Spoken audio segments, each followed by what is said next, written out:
it's Chi-Town, it's Bears on the flight. Let me go tune in to Keek on the mic. He gon' make sure we get our news and highlights. When you get on YouTube, you better hit the likes. Bears fans, I am at a loss of words. You know, the Chicago Bears obviously lost last night's football game by a score of 19-13 over the Houston Texans, but it felt almost like a 30-point loss. It didn't feel like the Bears actually lost by 6. And, huge kudos, first off to the Chicago Bears defense for keeping us in that game, going toe-to-toe with a very good football team, a very good offense led by C.J. Stroud. But the defense balled out once again, holding the Houston Texans to only 1 touchdown early in the game to Nico Collins. And then they held the Texans to 4 really long field goals, talking about 59 yards, 46 yards, 53 yards, 51 yards. Huge shout out to the Houston Texans kicker because he nailed some really long field goals to give the Houston Texans the much needed points to beat the Chicago Bears by a score of 19-13.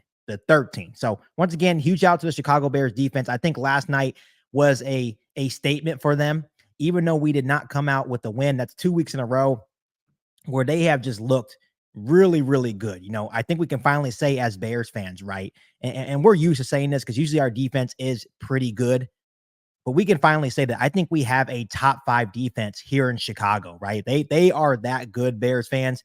And I think that's what makes it so frustrating that our offense is not up to speed. I understand that we have a rookie quarterback, but I think that's what makes it so frustrating that the Chicago Bears can never figure it out on offense. So I did want to start off this podcast by just giving a huge shout out to the Chicago Bears defense. Let's go ahead and break this game down a little bit further. And as you guys can tell, I'm not doing no introduction today because, I had to take a step back after this game. And obviously, most Bears fans, I am just a little bit frustrated. But I first want to talk about quarterback Caleb Williams because there was a lot of people out there, blaming Caleb Williams for this loss. Of course, you look at his stat line, 23 for 37, 174 passing yards, 0 touchdown passes, and 2 interceptions. By no means, Caleb Williams did not play good football at all, but we do have to realize that he's a rookie playing his only second game in the National Football League against a very good defense in the Houston Texans, led by Will Anderson Jr., led by Danielle Hunter. So no, Caleb Williams didn't play good football. He needs to be better. He knows he needs to be better. But he's a rookie. So I preach to you guys, and I'm going to do the same thing as a Bears fan. We need to preach patience with Caleb Williams. And here's what we really need to talk about. And this is what really worries me about the duration, the rest of the Chicago Bears season, is the offensive line struggles. And I'm trying to be as calm as possible because the Bears offensive line through the first 2 weeks of this season have been historically bad for the Chicago Bears offense. They are giving Caleb Williams essentially no chance to process anything. Yesterday against the Houston Texans defense, Bears fans, and you might want to take a seat because these are some really bad numbers. They were really bad in last night's loss over the Houston Texans. 36 pressures. Danielle Hunter and Will Anderson Jr. combined for 17 of those pressures. They gave up 7 sacks. Caleb Williams is definitely going to need an ice bath today because he got absolutely torched last night. 7 sacks given up. 11 quarterback hits. Caleb Williams was running for his life. 9 tackles for loss. We are unable to run the football because this offensive line doesn't allow us to run the football effectively. Houston blitzed 37.5% of the time, and I do not blame them for that game plan for the simple fact that you're dealing with a rookie quarterback in Caleb Williams. You're trying to confuse him as much as possible. And then when you have an offensive line that just looks like a turntable out there, I would blitz every single down as well. So basically what Houston was doing every time, every third down, rather it was 3rd and 4 or 3rd and 15, they were bringing at least 5 guys in the Chicago Bears offensive line. Even when Houston would bring 4 or 5 guys, they still had a tough time stopping the Houston Texans pass rush. This was one of the worst offensive line performances I have seen in a long time. So you can say all you want about Caleb Williams. Yes, he made some bad throws last night, right? Those 2 interceptions, of course, you do not want to see those. But what do you expect him to do when, for one, the offensive line can't stop or block a stunt to save their lives? What do you expect them to do when pressure is consistently coming up the middle of the offensive line? Talking about Coleman Shelton having another really crappy game. Talking about Nate Davis having another really crappy game. And I don't want to just single out those two guys because the whole offensive line did not play well. But when you're looking at the weakness of our offensive line still, it is still the interior of this offensive line. And I said it last week and I'll say it again this week. Coleman Shelton and Nate Davis must be replaced. Matt Eberflus, Ryan Poles, and the rest of the Chicago Bears coaching staff needs to figure out a different starting five because Caleb Williams has the utmost talent in the world, but he is not going to survive this season with that type of pressure coming at him every single week because those guys up front are unable to block. And here is the big issue, Bears fans. We are unable to get ahead of the change because we cannot run the football effectively. And when you cannot run the football effectively, you don't have those opportunities to go into play action, right? And maybe take some shots downfield. Caleb Williams, to me, is now looking like the rookie quarterback, which I knew that he would have those rookie growing pains. But at the same time, he is looking like a deer in headlights out there due to the fact that he's seeing consistent pressure every single week. I understand it's only been 2 games, so I don't want to get too ahead of myself. Maybe this offensive line improves, but how it looked last night, it is going to be a long season for this Chicago Bears offense. If this offensive line cannot figure it out, this offensive line lacks physicality, right? They seem like they just don't know what they're doing. Miscommunication. They're undisciplined. You're talking about false starts left and right, even from Darnell Wright or Braxton Jones or Tevin Jenkins. Everyone just looks off, and it needs to be fixed soon because it will stunt Caleb Williams' development this year. And what's the most frustrating part about this, Bears fans, and I've said it before on past podcasts, is you're looking at Ryan Poles, you're looking at Ian Cunningham. These guys were ex-offensive linemen in college. Ryan Poles actually had a tryout with the Chicago Bears, so he tried out at the NFL level. Ex-offensive linemen, and they can't build an offensive line to save their lives. I know there's a lot of Bears fans that have commented on past videos saying, Keek, well, you need to be a little bit more patient, right? It takes a long time to build a good offensive line. And I totally understand that, but it's been 3 years now. We still have been unable to find a good center. We have been unable to build a good interior offensive line. So how long do you expect Bears fans to wait?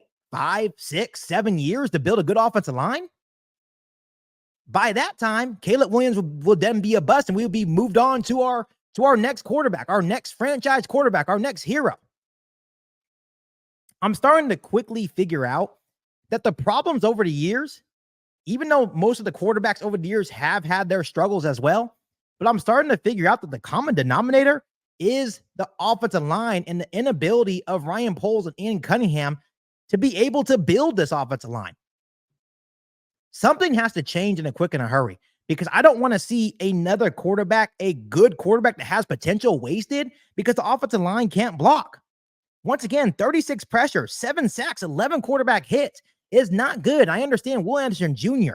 I understand that Danielle Hunter. Those are some of the better pass rushers in the National Football League. You're not going to see those type of guys every single week. But even against the Tennessee Titans with Jeffrey Simmons and Harold Landry, absolutely dismantled this Chicago Bears offensive line. And we're going to see some pretty good pass rushers this season. Rashawn Gary, Preston Smith. We're going to see Bosa with the San Francisco 49ers. There's going to be good pass rushers that we're going to have to deal with later on this season. And it's not going to get any easier from here. So we have to figure out this offensive line because Caleb Williams will not survive this season if the offensive line does not get it figured out. I know there's a lot of people commenting on my live stream yesterday, just asking me, hey, Keek, who can the Bears trade for to like really revamp or hopefully give this Bears offensive line a boost? I think Ryan Poles missed a golden opportunity when he didn't go out and try to sign Connor Williams. Even though he was coming off an ACL injury, I think Connor Williams would have been the perfect piece for this Bears offensive line, especially the way that Coleman Shelton is playing. Coleman Shelton and Nate Davis to me are liabilities to this offensive line.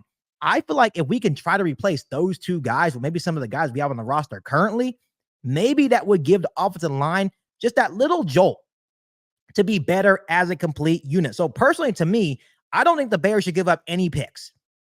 No picks at all to go get a new center or a right guard.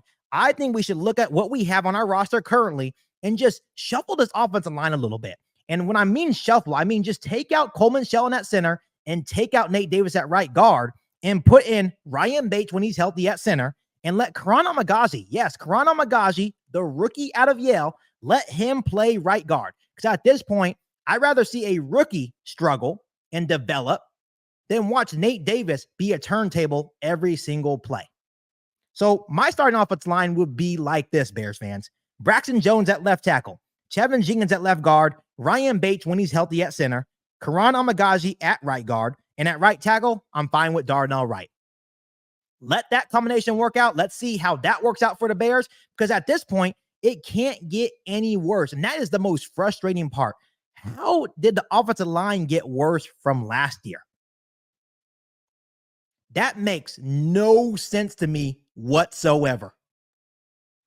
It's frustrating, Bears fans. It truly is. And once again, that was going to be a tough game either way. But when the defense gives you opportunities to win that football game and you lose 19-13, you got an opportunity at the end of the game to go down and possibly win this football game. The offensive line, once again, just couldn't hold up. Daniil Hunter got a huge sack on Caleb Williams. The pressure was in his face every single play. Every single play. This offensive line just lacks everything you need to see in a good offensive line in the National Football League. Ryan Poles has a lot of work to do. The offensive line coach has a lot of work to do. Not to mention Shane Waldron, offensive coordinator, has a lot of work to do as well. Because even with a bad or subpar offensive line, there's things that you can do as an offensive coordinator to try to make their job a little bit easier, to try to make Caleb Williams' job a little bit easier. And right now, he's not doing that. Right now, he's leaving Caleb Williams as a sitting duck right in the pocket and letting him get murdered for 7 sacks, 11 quarterback hits, 36 total quarterback pressures. Things need to change in a quick and a hurry, Bears fans. I'm not sure what you guys recommend. I'm not sure if you think Ryan Poles should go out and maybe trade for a center or a right guard, or you think you agree with me, just put Ryan Bates at center and Karan Amagazi at right guard and see how that works for this Bears offensive line. But all I know is that Caleb Williams will not survive behind this current offensive line. I don't think it's going to get any better than this. And I try my best to be optimistic, but after 2 weeks, we are seeing the same exact things from Coleman Shelton. We are seeing the same exact things from right guard Nate Davis. These guys are veterans. These guys should know how to play their positions at a high level, and we are just not seeing it. I want to see Caleb Williams succeed just as much as you guys do, but he will not be successful this season behind this Bears offensive line. As always, Bears fans, we move on now. The Bears are now 1-1. Now we head to Indy to take on the Colts. It seems like good news, and once again, I don't wish injury on any player, but it seems like star defensive tackle DeForest Buckner will be sidelined for this game, and that's going to be huge for the Chicago Bears offensive line. It'll make their life a little bit easier because there's no way in hell that Coleman Shelton and Nate Davis were going to be able to block DeForest Buckner. I'm pretty sure if DeForest Buckner was playing, he would absolutely eat this offensive line for dinner. But we move on, play the 0-2 Colts. I think the Bears have some winnable games coming up, but we got to get this offensive line figured out. We got to get Caleb Williams in a rhythm. We got to get the entirety of the Chicago Bears offense in a rhythm, but it stems from the offensive line play. But all in all, Bears fans, make sure you continue to hit that subscribe button and the notification to catch all Bears content right here on the podcast. Make sure you follow me on all my social media platforms, and make sure you share this episode of Geek on the Mic with every single Bears fan that you know. But other than that, be back for an all-new Bears podcast right here on Geek on the Mic. Thanks, guys, and as always, bear down. You ain't bout it, you ain't bout it, you ain't Geek on the Mic.